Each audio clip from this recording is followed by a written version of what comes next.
Morning everyone, welcome to another Compliance Over Coffee. Thursday again, and at this moment in time, fingers crossed, touch wood, we have no snow in Clitheroe, certainly anyway. So I'm just going to put my cup down, because this morning, I need my glasses to read what's on my screen on my laptop, which is at the side of me.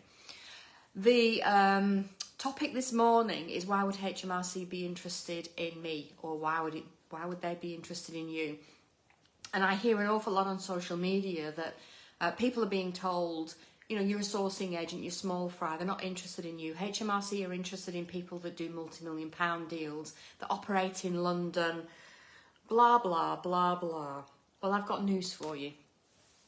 Smart Search, an electronic due diligence system, excuse me, I have to perch them on the end of my nose to see what's on my screen. So I know like I'm looking like a naughty head mistress, as Tony would say.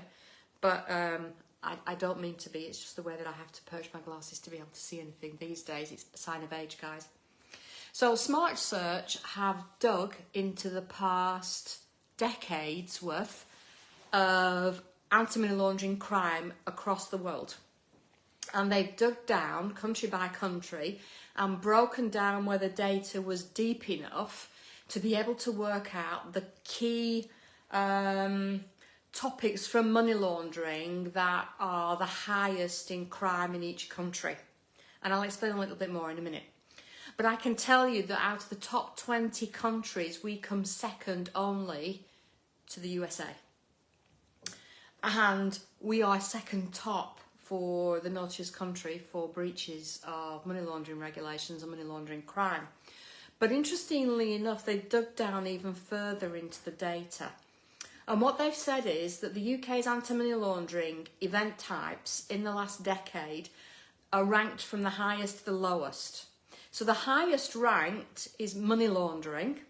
27.5% of all crime is money laundering.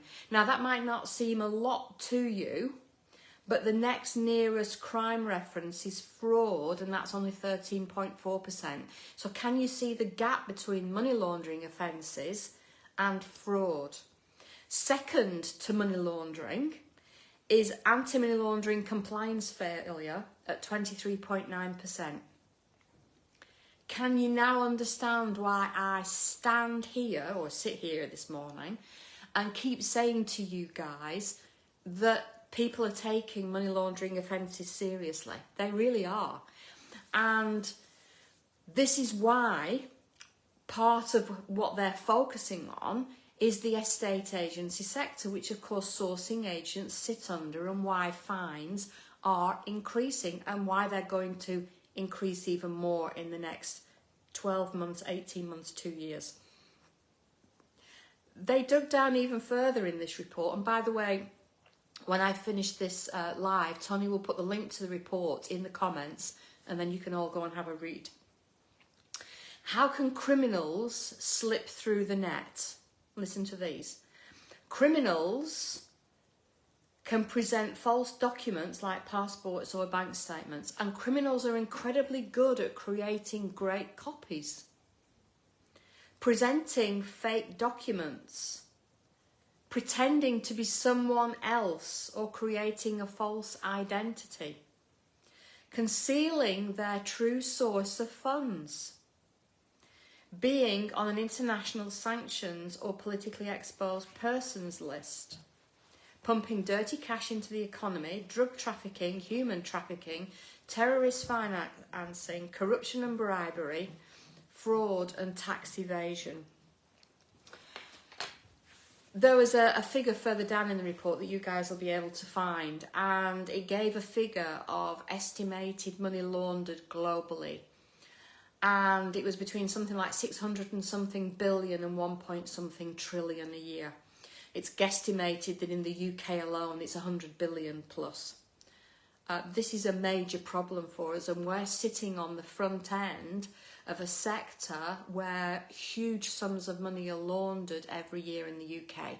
So please don't let anyone tell you that you're too small. HMRC are not interested in you.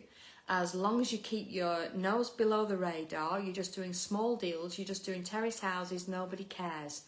Yes, they do. And they care more and more every year. And now HMRC's anti-money laundering team are well aware of the sourcing sector because of the work that we're doing through NAPSA and the work that we do with them, as are both redress schemes and NSALAT, which is National Trading Standards, Estates and Lettings team. So please be aware that we are front and centre. HMRC, the government, the National Crime Agency and everybody does care about money laundering offences. And second in our crime register for crime is money laundering compliance breaches. That's all the information that you need to know how seriously HMRC are going to start really taking this in the next 18 months to 2 years. So please, please don't believe what anyone tells you if they say it doesn't matter, forget about it. Tina Walsh's law, it's not the law of the land. It is the law of the land. I just study it. But don't believe what I say. Go off and research it for yourselves. These are your businesses. These are your responsibility. It's no good saying, well, so-and-so on Facebook told me X, Y or Z. The law doesn't give a damn. It really doesn't. Ignorance is no defence in it. That is our compliance over coffee this morning.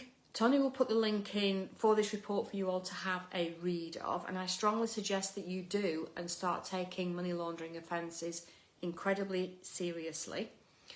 We have a live webinar this evening, a free one on co-sourcing. Sadly, if you haven't already registered, we are sold out completely. We have no places left. Later on this morning when we get in the office, Tony will also put in the link, a link under this video where you can register early for the next one, and we will send out the registration form to you because you've notified us that you're interested, because we are starting to sell out these events. They are becoming incredibly popular. There's no upsell on these events. It's purely core training, and the feedback that we've had from this year's and the last one was absolutely fantastic, so don't miss out. That's it for Compliance Over Coffee today. I'll be back with you as normal next Thursday morning at 8:30. I hope you have a fabulous weekend. In the meantime, bye.